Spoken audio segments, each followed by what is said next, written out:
Hello everyone, मैं हूं आपका नितेश सर और आज मैं आपके लिए लेकर आया हूं 9th क्लास के फिजिक्स सब्जेक्ट से रिलेटेड वीडियो जिसका मेन टॉपिक है force and law of motion.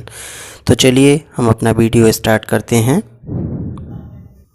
हमारा पहला टॉपिक है फोर्स। पुश और पुल इज कॉल्ड फोर्स। धक्का देना, किसी चीज़ को उठाना या खींचना, इसको बल कहते हैं क्योंकि हम उसमें बल लगा रहे हैं। दूसरे शब्दों में हम ये भी कह सकते हैं कि फोर्स एक ऐसा बाहरी निकाय या एजेंट है जो कि किसी भी वस्तु की अवस्था में, या वो विरामावस्था में है या वो मोशन में है, गति कर रही है, तो उसकी अवस्था में परिवर्तन कर सकता है अलोंग ए स्ट्रेट लाइन, एक सीधी रेखा में। अब हम फोर्स के प्रभावों के बारे में बात करेंगे, इफेक्ट ऑफ फोर्स। जैसे कि पहला हमारा प्रभाव, force can change the state of rest of a body, कि बल जो है किसी भी बॉडी को जो रुकी हुई है उसकी अवस्था में परिवर्तन कर सकता है या जो उसकी अवस्था को चेंज कर सकता है। दूसरा प्रभाव कि यह किसी भी ऑब्जेक्ट के या बॉडी की स्पीड को बदल सकता है। तीसरा प्रभाव कि ये किसी भी ऑब्जेक्ट के या बॉडी की दिशा को बदल सकता है। चौथा प्रभाव कि ये किसी भी ऑब्जेक्ट के उसके शेप को, उसकी साइज को, आकृति बनावट को बदल सकता है। इसके बाद हमारा अगला टॉपिक है रिजल्टेंट फोर्स या परिणामी बल। यह एकमात्र ऐसा फोर्स है, बल है, जो कि बॉडी के ऊपर लग रहा है या लगता है और एक ऐसा प्रभाव उत्पन्न करता है जितना कि उस पर जो लग रहे अन्य सभी बल हैं, जिस दिशाओं से भी वो सभी बल लग रहे हैं, ये उनके प्रभाव के बराबर ही एक अपना प्रभाव जो है वो उत्पन्न कर देता है। जैसे मान लें किसी ऑब्जेक्ट के ऊपर F1, F2, F3 विभिन्न प्रकार के बल लग रहे हैं और उसका जो रिजल्टेंट फोर्स F है वो उन सभी के सम के बराबर होता है। इसका मतलब ये है कि वो एकमात्र ऐसा सिंगल फोर्स F है जो अन्य सभी बल जो उस पे ऑब्जेक्ट पे लग रहे हैं सभी दिशाओं से उनके सबके सम के बराबर या उनके प्रभाव के बराबर लग रहा है। हमारा अगला टॉपिक है बैलेंस्ड फोर्स या संतुलित बल। जब किसी भी ऑब्जेक्ट के ऊपर बहुत सारे बल लग रहे हों अलग अलग दिशाओं से और उन सभी का रिजल्टेंट या परिणामी जो है बल वो शून्य हो जाता है, तो हम इस प्रकार के बल को कहते हैं बैलेंस्ड फोर्स। और इस फोर्स में ऑब्जेक्ट जो है वो इधर उधर मूव नहीं करता है, एक ही जगह पर केंद्रित रहता है या रहता है, लेकिन ये उसके शेप में बदलाव कर सकता है और साइज में भी बदलाव कर सकता है। जैसे उदाहरण के लिए हम ये मान सकते हैं, हम हमारे दोनों हाथों के बीच में एक रबर बॉल को रखकर दबाते हैं तो उसके शेप में तो परिवर्तन होता है लेकिन वो मूव नहीं करता है और अपने स्थान पर ही बना रहता है। हमारा जो अगला टॉपिक है वो है असंतुलित बल या अनबैलेंस्ड फोर्स। यदि किसी ऑब्जेक्ट पर विभिन्न बल लग रहे हैं अलग अलग प्रकार के F1, F2, F3 और उन सभी बलों का जो परिणामी है वो शून्य नहीं होता है, तो हम ये कह सकते हैं कि उस पर जो बल लग रहा है ऑब्जेक्ट पर वो अनबैलेंस्ड फोर्स है या असंतुलित बल है। इसमें ऑब्जेक्ट जो है वो हमारा रेस्ट फॉर्म से मोशन में आ सकता है और उसकी शेप में भी बदलाव हो सकता है, मतलब उसकी अवस्था में भी परिवर्तन हो सकता है। उदाहरण के लिए अब हम एक कार को ले सकते हैं जो कि हमारी ग्राउंड पे रखी हुई है। जब हम उस पर अनबैलेंस्ड फोर्स लगाते हैं तो वो कार मोशन में आ जाती है जो कि पहले विरामावस्था में थी। हमारा अगला टॉपिक है जड़त्व या इनर्शिया। इनर्शिया एक ऐसा गुण है जो बॉडी को अपनी अवस्था को, जैसे कि वो रेस्ट में है तो रेस्ट में ही और मोशन में है तो मोशन में ही, उसे अपनी अवस्था को बनाए रखने में उसकी मदद करता है या हेल्प करता है। इनर्शिया ऑब्जेक्ट के मास पर डिपेंड करता है। जिस ऑब्जेक्ट का मास ज़्यादा होगा उसका इनर्शिया भी ज़्यादा होगा और जिस ऑब्जेक्ट में मास कम होगा उसमें इनर्शिया भी कम होगा। इनर्शिया को 3 भागों में विभाजित किया गया है। पहला है इनर्शिया ऑफ रेस्ट जो कि विरामावस्था का जड़त्व है। इस प्रॉपर्टी में जब कोई ऑब्जेक्ट बॉडी का वह गुण जो उसे उसकी रेस्ट फॉर्म या विरामावस्था को बनाए रखने में मदद करता है, जब तक कि उस पर कोई बाहरी बल ना लगाया जाए, तो हम उसको इनर्शिया ऑफ रेस्ट कहते हैं। दूसरा है इनर्शिया ऑफ मोशन, बॉडी का वह गुण जो उसकी गति की अवस्था को बनाए रखने का काम करता है। उसको हम कहते हैं इनर्शी ऑफ मोशन।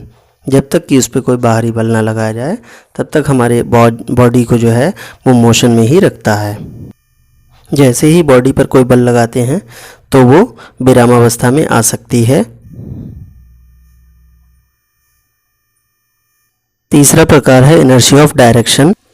बॉडी का वह गुण जिसके द्वारा बॉडी जिस दिशा में मोशन कर रही है वो अपनी दिशा को नहीं बदलता है जब तक कि उस पर कोई बाहरी बल लगाकर उसकी दिशा में परिवर्तन ना किया जाए। इसके बाद हमारा अगला टॉपिक है न्यूटन की गति का पहला नियम। अगर कोई बॉडी रेस्ट फॉर्म में है तो वो रेस्ट फॉर्म में ही रहेगी, अगर कोई बॉडी मोशन फॉर्म में है तो वो मोशन फॉर्म में ही रहेगी और स्ट्रेट लाइन में गति करती रहेगी जब तक कि कोई उस पर बाहरी बल लगाकर उसकी अवस्था में या दिशा में परिवर्तन ना किया जाए, तब तक वो लगातार वैसे ही मोशन करती रहेगी या उसी अवस्था में बनी रहेगी। अपनी अवस्था को बनाए रखने का गुण यह सभी ऑब्जेक्ट में पाया जाता है। जैसे कि कोई ऑब्जेक्ट मोशन में है तो मोशन में रहेगा या रेस्ट में है तो वो रेस्ट में रहेगा। इस अवस्था को जो है हम इस नियम को जो है हम law of inertia of motion कहते हैं। अब हमारा क्वेश्चन है कि give reason when A carpet is beaten with A stick dust comes out why. कि हम जब किसी कारपेट को स्टिक के द्वारा पीटते हैं या मारते हैं तो उससे धूल के कण जो हैं वो बाहर निकल आते हैं, ऐसा क्यों होता है। यहाँ पर डस्ट के पार्टिकल्स और कारपेट दोनों ही विरामावस्था में होते हैं। जब हम कारपेट को एक स्टिक के जरिए बीट करते हैं या पीटते हैं या मारते हैं देन डस्ट पार्टिकल्स जो हैं वो रेस्ट फॉर्म में ही रहते हैं इनर्शिया के गुण के कारण, और जो हमारा कारपेट है वो एक्सटर्नल फोर्स के कारण जो हम स्टिक से बीट कर रहे हैं उससे फोर्स जो लग रहा है उस फोर्स के कारण वो मोशन में आ जाता है। इस प्रकार डस्ट हमारे कारपेट से अलग हो जाती है। इसके बाद हमारा अगला टॉपिक है लीनियर मोमेंटम। द्रव्यमान और वेलोसिटी के मल्टीपल प्रोडक्ट को जो है वो मोमेंटम कहते हैं या संवेग कहते हैं। इसे P से रिप्रेजेंट, इसका फार्मूला P बराबर mb होता है और इसकी SI यूनिट किलोग्राम मीटर पर सेकेंड होती है। लीनियर मोमेंटम एक वेक्टर क्वांटिटी है। अब हम हमारे अगले टॉपिक के बारे में डिस्कस करेंगे जो कि है Newton second law of motion. इसमें संवेग परिवर्तन की दर लगाए गए फोर्स के समानुपाती होती है, डायरेक्टली प्रोपोर्शनल होती है और ये उसी दिशा में होता है जिस दिशा में ऑब्जेक्ट पर बल लगाया जा रहा है। मान लेते हैं उदाहरण के लिए कि कोई ऑब्जेक्ट हमारा है m मास का जो कि u इनिशियल वेलोसिटी के साथ गति कर रहा है। आफ्टर t टाइम, t समय के बाद उस पर जो है p वेलोसिटी हो जाती है उसकी final velocity and f force उस पर लगाया जा रहा है। तो जो हमारा इनिशियल मोमेंटम होगा वो mu हो जाएगा, फाइनल मोमेंटम mb हो जाएगा। जब हम चेंज इन मोमेंटम निकालेंगे तो वो हमारा final momentum minus initial momentum होने के बाद mb माइनस mu हो जाता है। t समय में जो चेंजेस होता है मोमेंटम में वो mb minus mu upon t हो जाता है। इसके बाद हम m कॉमन ले लेंगे जिससे कि जो हमारा change in momentum in t time है वो mb minus u into upon में t आ जाता है। अब आप न्यूटन की फर्स्ट इक्वेशन ऑफ मोशन से देख सकते हैं कि एक्सेलरेशन a बराबर b minus u upon T होता है, जो कि हम यहाँ पर वैल्यू पुट कर देंगे। आप देख सकते हैं कि हमारा change in momentum t time जो है वो m आ जाता है। अब हम न्यूटन के सेकेंड लॉ ऑफ मोशन के अकॉर्डिंग चलते हैं और देखते हैं कि फोर्स जो है वो directly proportional to the rate change of momentum होता है। यहाँ पर हमने फोर्स को F से डिनोट किया है और डायरेक्टली प्रोपोर्शनल के आगे जो ma वैल्यू है वो rate change in a momentum या change in momentum in t time कह सकते हैं। वो एक ही बात है, इसलिए उसको यहाँ पे वैल्यू को पुट किया गया है। अब हम प्रोपोर्शनल के साइन को हटाते हैं और यहाँ पे एक कांस्टेंट प्रोपोर्शनली टर्म कोई भी लेटर को ले सकते हैं। आप देख सकते हैं कि मैंने k कांस्टेंट प्रोपोर्शनल लिया है। अब हम k की वैल्यू को 1 के इक्वल मान लेते हैं। जब हम k की वैल्यू को दोबारा रखते हैं तो F इक्वल टू ma आ जाता है और इसका अर्थ है force equal to mass into acceleration. अब सेकेंड लॉ ऑफ मोशन को मैं समझाने के लिए एक उदाहरण ले रहा हूँ जिसमें कि मैं शॉपिंग के 2 कार्ट्स ले रहा हूँ जो जैसे कि ट्रॉली होती हैं, एक खाली ट्रॉली और एक भरी हुई ट्रॉली। तो आप ये देख सकते हैं कि जो भरी हुई ट्रॉली होगी जाहिर सी बात है उसका मास ज़्यादा होगा और जो खाली ट्रॉली होगी उसका मास कम होगा। आप ये देख सकते हैं कि जो भारी ट्रॉली होती है उसको हमें खींचने के लिए जो है ज़्यादा फोर्स को लगाना पड़ेगा और जो खाली ट्रॉली होगी उसको खींचने के लिए कम फोर्स को लगाना होगा। इस प्रकार आप देख सकते हैं कि जिस ट्रॉली का मास ज़्यादा होता है उसमें हमें फोर्स ज़्यादा लगाना होगा, यानी कि फोर्स जो है वो डायरेक्टली प्रोपोर्शनल हमारा हो जाएगा मास के। अब हमारा अगला टॉपिक है इम्पल्स। इम्पल्स मीन्स होता है आवेग। जब किसी ऑब्जेक्ट पर बहुत बड़ा फोर्स या लार्ज अमाउंट ऑफ फोर्स थोड़े समय के लिए काम करता है तो उसे इम्पल्स या आवेग कहते हैं।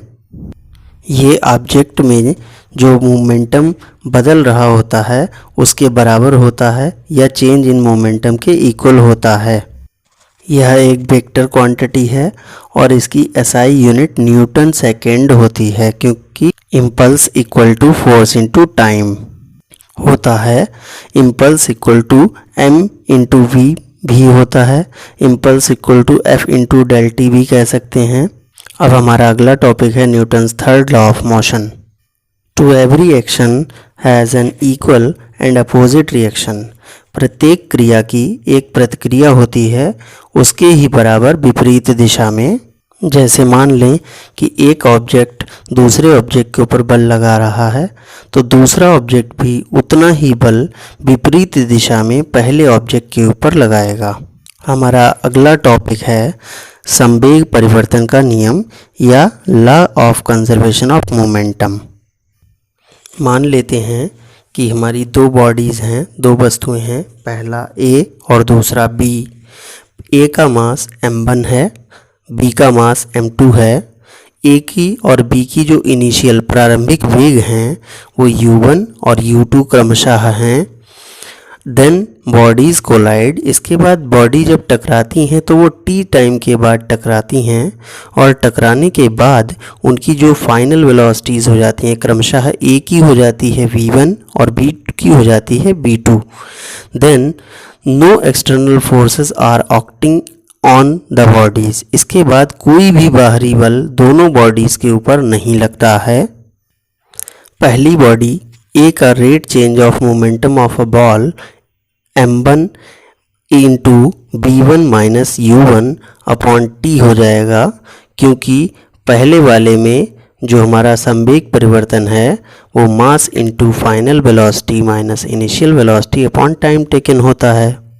इसी प्रकार आप देख सकते हैं कि जो हमारी दूसरी वाली बॉल है या दूसरा जो ऑब्जेक्ट है उसमें जो संवेग परिवर्तन की दर या रेट चेंज ऑफ मोमेंटम होगा वो भी m2 into v2 minus u2 upon t हो जाएगा, क्योंकि इसमें भी रेट चेंज ऑफ मोमेंटम यानी कि जो संवेग परिवर्तन की दर है वो भी mass into final velocity minus initial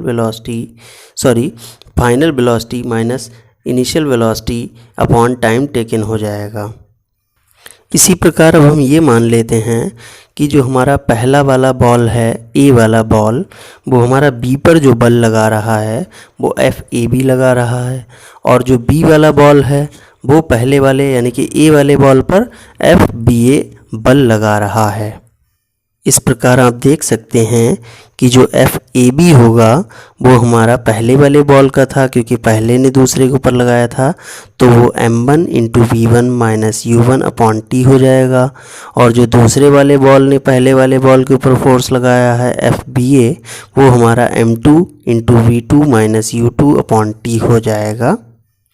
Newton के तीसरे नियम के अनुसार जो पहला ऑब्जेक्ट दूसरे ऑब्जेक्ट के ऊपर बल लगाता है उतना ही बल दूसरा ऑब्जेक्ट भी पहले ऑब्जेक्ट के ऊपर लगाता है विपरीत दिशा में।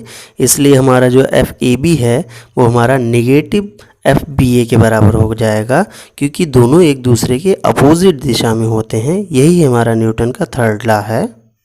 अब हम इन दोनों की वैल्यू को रखेंगे। वैल्यू पुट करने के बाद हमें m1 इंटू वी1 minus u1 upon T equal to minus m2 into वी2 माइनस u2 अपॉन टी प्राप्त होता है। अब हम ब्रैकेट्स को खोलकर पहले मल्टीप्लाई करेंगे। इस प्रकार आप देख सकते हैं कि हमें m1 v1 minus m1u1 upon T equal to minus m2v2 plus m2u2 upon T प्राप्त हो जाता है। अब हम t को डिनोमिनेटर चूँकि दोनों ओर सेम है इसलिए एलिमिनेट कर देंगे, जिससे हमें m1v1 minus m1u1 equal to minus m2v2 plus m2u2 प्राप्त हो जाता है। अब हम दोनों को इधर उधर पक्षांतर करेंगे, जैसे माइनस वाले जो हमारे दोनों पार्ट हैं m1u1 को हम m2u2 की ओर ले जाएंगे और जो m2v2 है उसको हम m1v1 की ओर लाएंगे।